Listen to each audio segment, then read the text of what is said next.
under probability sampling technique, this is being used much more in comparison to other probability sampling techniques. Stratified random sampling is useful more specifically for more variables.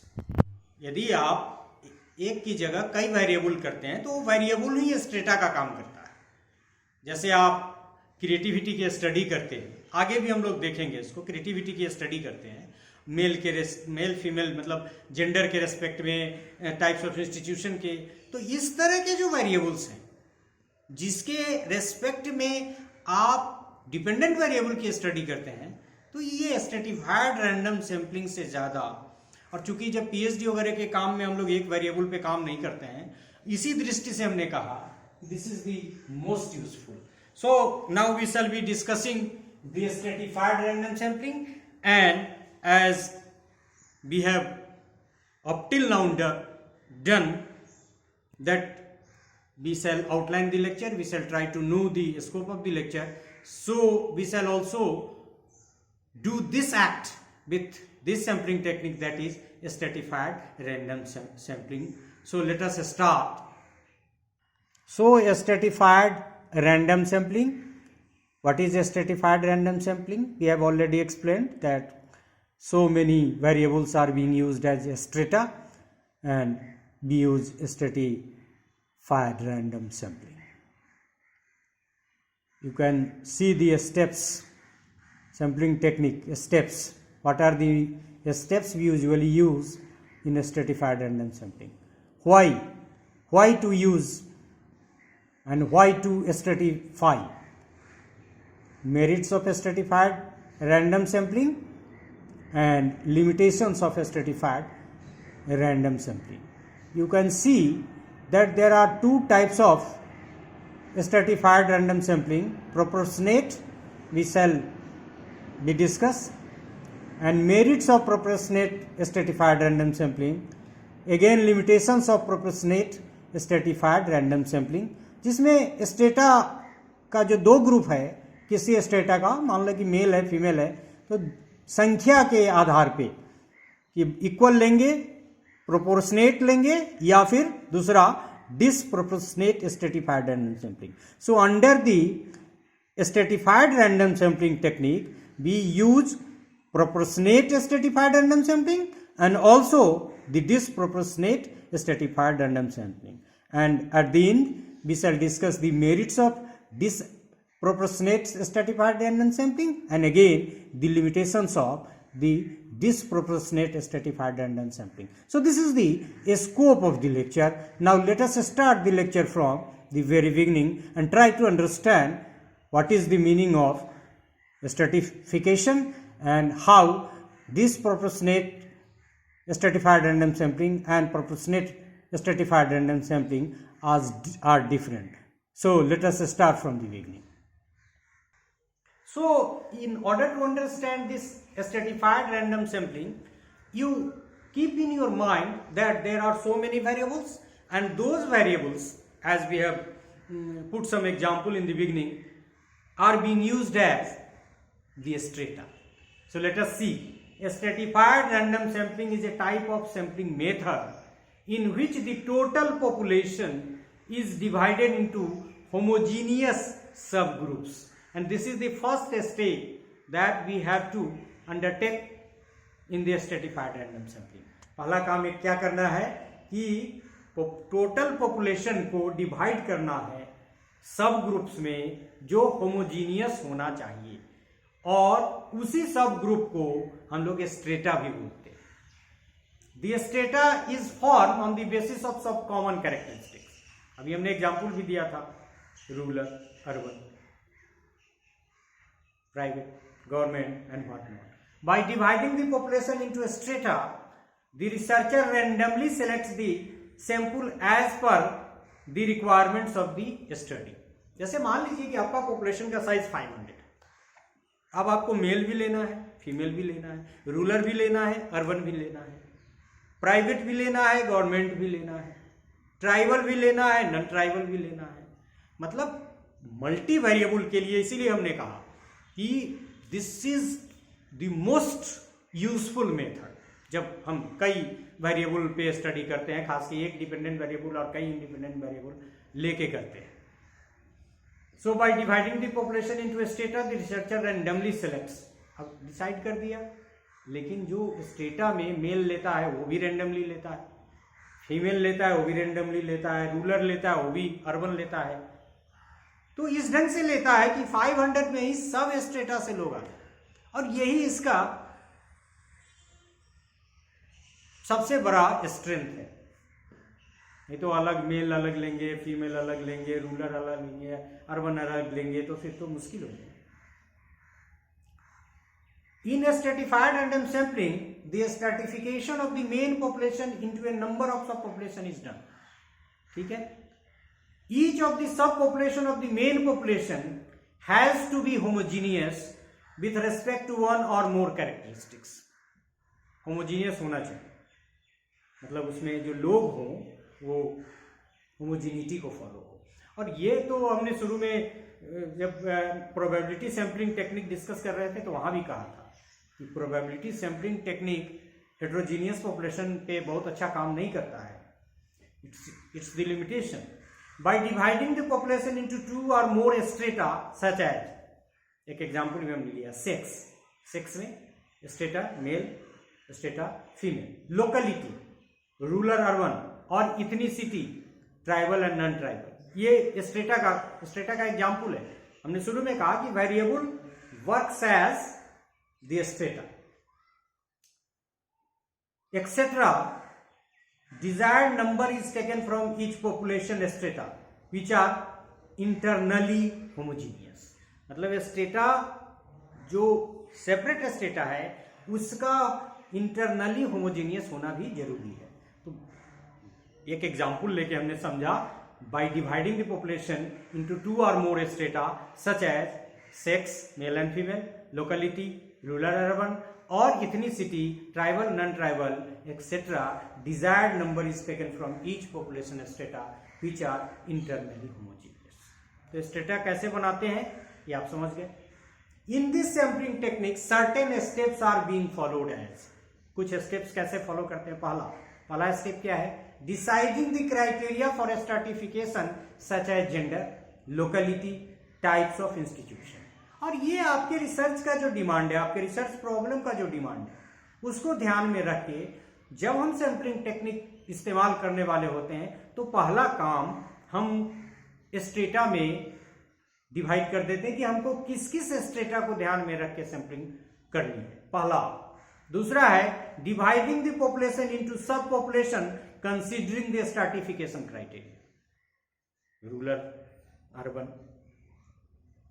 तो दूसरा step ये हो गया। तीसरा, listing of units for each सब population.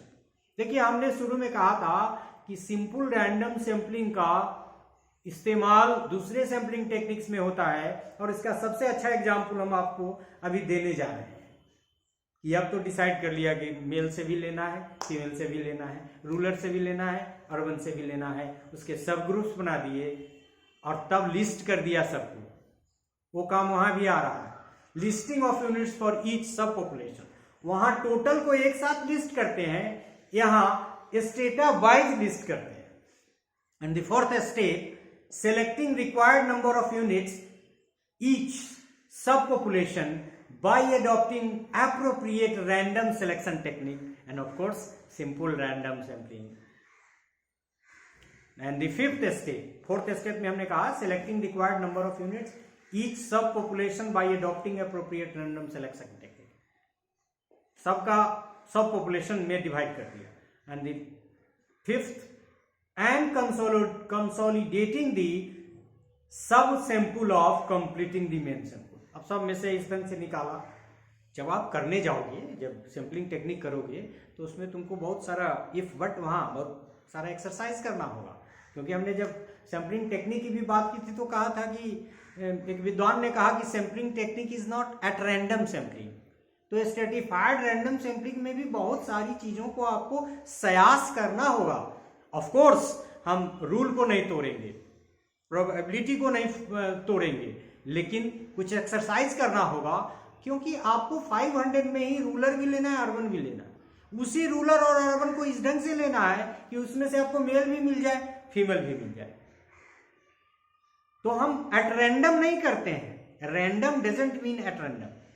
तो consolidating the sub sample for completing the main sample. So in this way we have seen that in the stratified random sampling techniques we follow 5 steps in order to select the sample. Why?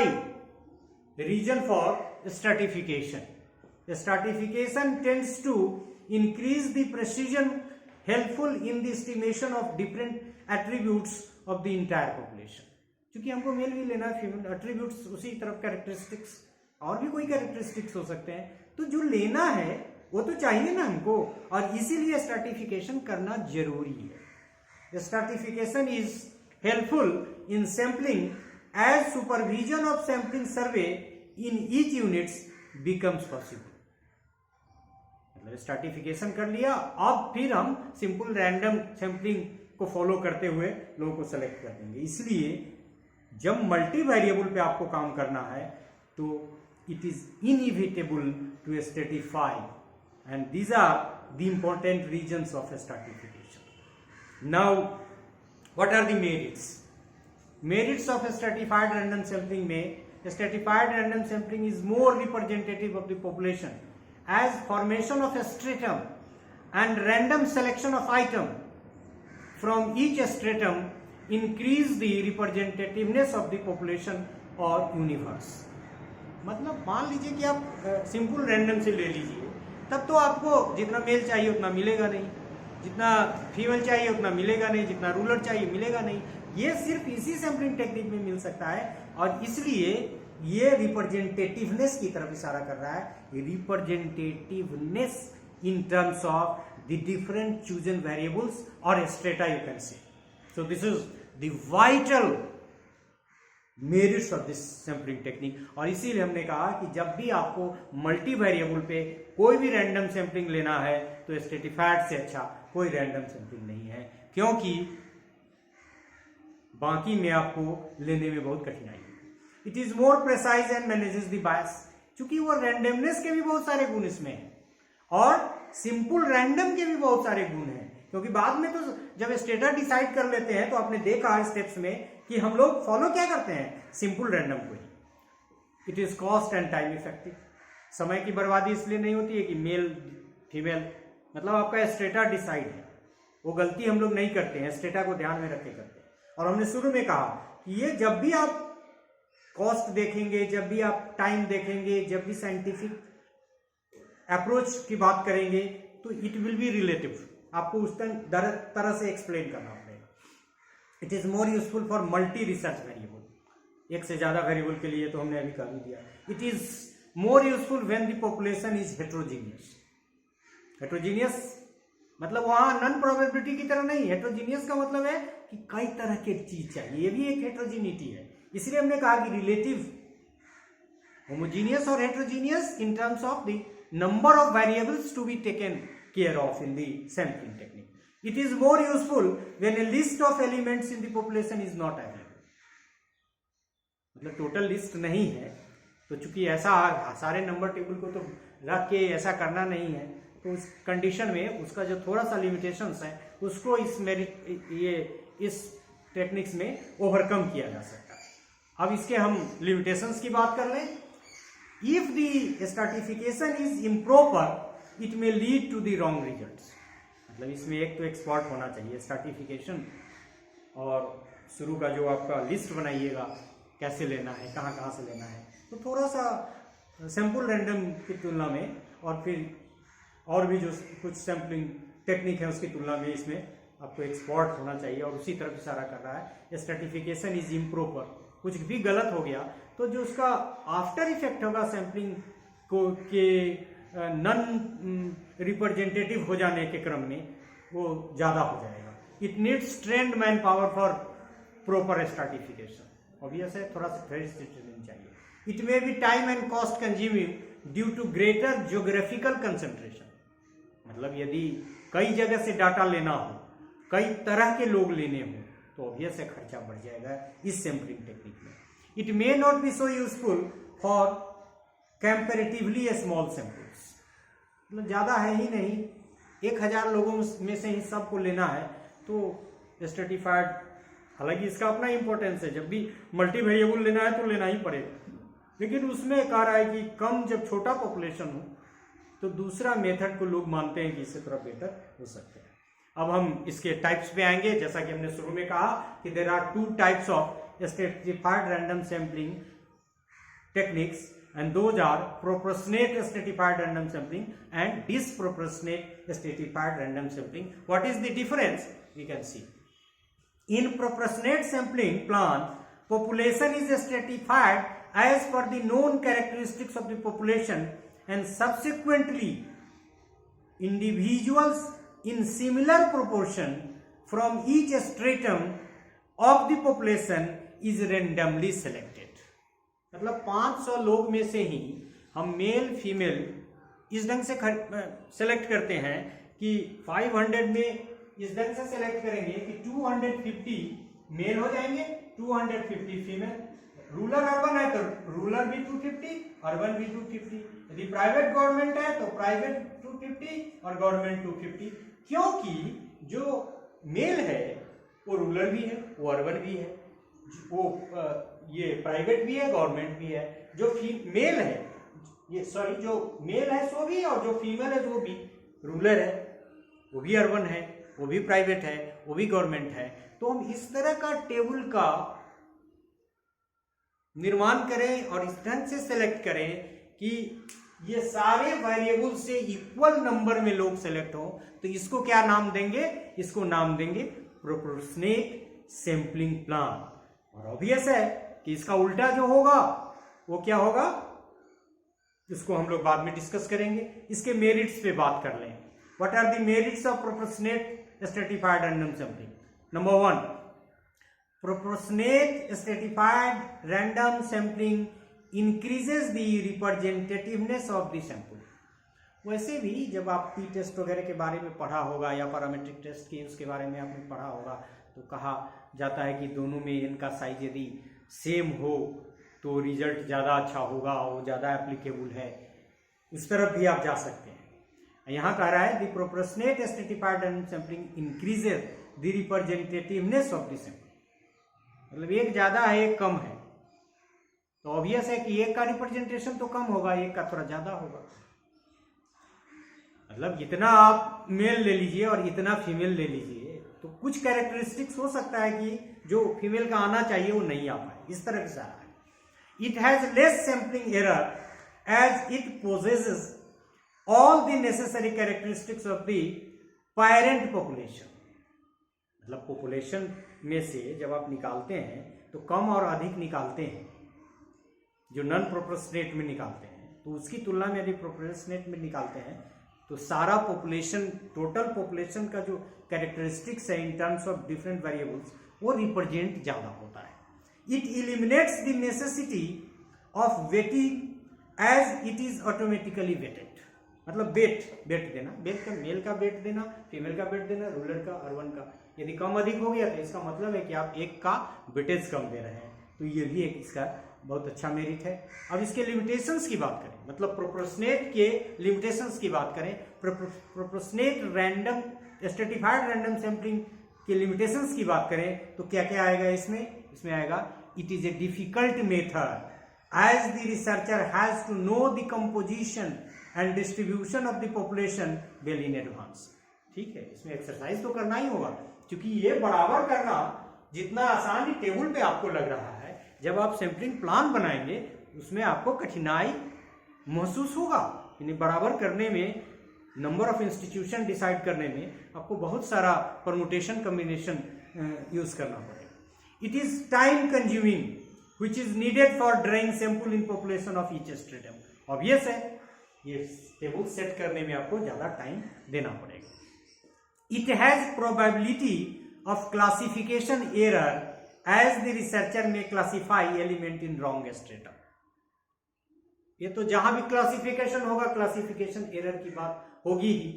ठीक है, proportionate में थोड़ा ज्यादा होगी, लेकिन non proportionate में भी तो हम लोग क्लासिफाई तो कर ही रहे हैं on the basis of certain strata, ठीक है, बराबर नहीं ले रहे हैं, तो उसकी तुलना में इससे थोड़ा ज्यादा होगा क्लासिफिकेशन एरर, क्योंकि इसमें ज्यादा ध्यान से ज्यादा इक्वल करते हुए क्लासिफिकेशन की बात कर रहे हैं। लेकिन ऐसा नहीं है कि क्लासिफिकेशन एरर सिर्फ प्रोपोर्शनेट स्ट्रेटिफाइड में होगा, ये डिसप्रोपोर्शनेट स्ट्रेटिफाइड में भी होगा। अब हम लोग समझ लें इसका अपोजिट। हालांकि प्रोपोर्शनेट समझ लिया तो ये क्लियर है कि हमने डिसप्रोपोर्शनेट को भी समझ लिया, लेकिन चूंकि अलग से हमने इसको डिस्कस किया है तो इसको भी डिस्कस कर ले। डिसप्रोपोर्शनेट को, disproportionate stratified random sampling plan is like proportionate sampling plan, but in this samples are not necessarily distributed as per the proportionate weight in the population from which they are randomly selected। तो ये किसका, उसमें proportionate का ध्यान नहीं रखते हैं, ये इस तरह से नहीं है, इसमें कम अधिक हो सकता है, इसी तरफ इशारा है। मान लीजिए कि ये 300 मिल गया तो ये 200 भी हो गया, 500 में तो भी काम चलेगा, या और फिर दूसरे वेरिएबल्स के साथ भी ये हो सकता है, तो इसी को डिसप्रोपोर्शनेट करते हैं। हम समझ रहे हैं कि it is very easy to understand in you all are wise enough, so you must be understand. In this plan some of the strata of the population may be over represented and some under represented. Obvious है, ज्यादा हो गया तो over represented, कम हो गया under represented. ये तो merits, what are the merits of disproportionate stratified random sampling? It is comparatively, मतलब हमने वहां प्रोपोर्शनेट का मेरिट्स एंड लिमिटेशंस देखा, अब हम लोग डिसप्रोपोर्शनेट स्ट्रेटिफाइड रैंडम सैंपलिंग का, शुरू में हमने क्या देखा, स्ट्रेटिफाइड रैंडम सैंपलिंग टेक्निक के मेरिट्स और लिमिटेशंस देखे, फिर उसको क्लासिफाई किया, फिर प्रोपोर्शनेट के मेरिट्स को देखे, उसके लिमिटेशंस को देखे। अब हम लोग at the end of the lecture disproportionate stratified random sampling technique के पहले मेरिट को देखेंगे और फिर उसके लिमिटेशंस को देखेंगे। So what are the merits? It is comparatively less time consuming, क्योंकि इतना इफ वर्ड करके बैठाने की जरूरत नहीं है, तो ऑब्वियस है कि टाइम कम लगेगा, और टाइम जब कम लगेगा तो एनर्जी भी कम लगेगी। The investigator may provide weight to the particular group of elements that are not represented in the population as like other elements। मान लीजिए कि किसी पॉपुलेशन की कुछ खास कैरेक्टरिस्टिक्स को ध्यान में रख के ज्यादा सेलेक्ट करना चाहता है किसी कारण से, उसके अपने रीजन्स होंगे, वो तो रिसर्चर ही समझ सकता है, तो इसमें नॉन प्रोपोर्शनेट में या डिसप्रोपोर्शनेट सैंपलिंग टेक्निक में प्रोपोर्शनेट की तुलना में ज्यादा स्कोप है, तो इसको इसका मेरिट हम मान सकते हैं। लिमिटेशंस की यदि हम इसकी बात करें डिसप्रोपोर्शनेट स्ट्रेटिफाइड रैंडम सैंपलिंग की, तो इसके लिमिटेशंस में है सम स्ट्रेटा में be over and some strata be under represented in this sample. और हमने अभी स्टैटिस्टिकल ट्रीटमेंट वगैरह की भी बात की कि यदि ज्यादा कम करते हैं तो बहुत सारे स्टैटिस्टिकल ट्रीटमेंट का इस्तेमाल, खास के पैरामीट्रिक टेस्ट वगैरह का इस्तेमाल की जो शर्तें हैं उसमें थोड़ा सा हम उसको थोड़ा सा सेक्रीफाइस करते हैं, उसमें थोड़ा सा हम कंप्रोमाइज करते हैं। This can not be use properly if the researcher does not have idea about the composition of the original population. कई बार इसके मेरिट्स में हमने देखा कि यदि रिसर्चर को आइडिया है ओरिजिनल कंपोजिशन का, तो डिसप्रोपोर्शनेट स्ट्रेटिफाइड रैंडम सैंपलिंग के फायदा उठाया जा सकता है, क्योंकि उस पॉपुलेशन कैरेक्टरिस्टिक्स को जिसको हम डेलिबरेटली सेलेक्ट करना चाहते हैं, रैंडमली सेलेक्ट करना चाहते हैं, वो तरजीह दे सकते हैं। लेकिन यदि रिसर्चर को पॉपुलेशन कैरेक्टरिस्टिक्स का आइडिया नहीं है तब तो गलती ज्यादा हो जाएगी, इस तरफ इशारा करता है। In this sampling plan researcher में मिसक्लासिफाई सर्टेन एलिमेंट्स। फिर वो वही बात एक तरह से हो गई, यदि रिसर्चर बहुत एक्सपर्ट नहीं है, रिसर्चर को यदि पॉपुलेशन की कैरेक्टरिस्टिक्स की, उसके डिफरेंट कंस्टिट्यूएंट या स्ट्रेटा की सही जानकारी नहीं है, तो गलती हो सकती है और गलती ज्यादा हो सकती है। So in this way we could see if we are having more variables, this stratified random sampling technique is the best random sampling technique that we can use. And as I, as a student of education, as a researcher, have used, I have got this stratified random sampling and its use maximum due to the study and the nature of the study, that is multivariable. तो multivariable पे जब हम काम करते हैं इसका ज़्यादा इस्तेमाल करते हैं. So what is stratified random sampling? What are the different steps? Why it is necessary? What are the two types of stratified random sampling, that is proportionate and disproportionate? We have come to know that this stratified random sampling technique is very useful as a probability sampling technique, as a random sampling technique. So this is all about the lecture. Thank you very much.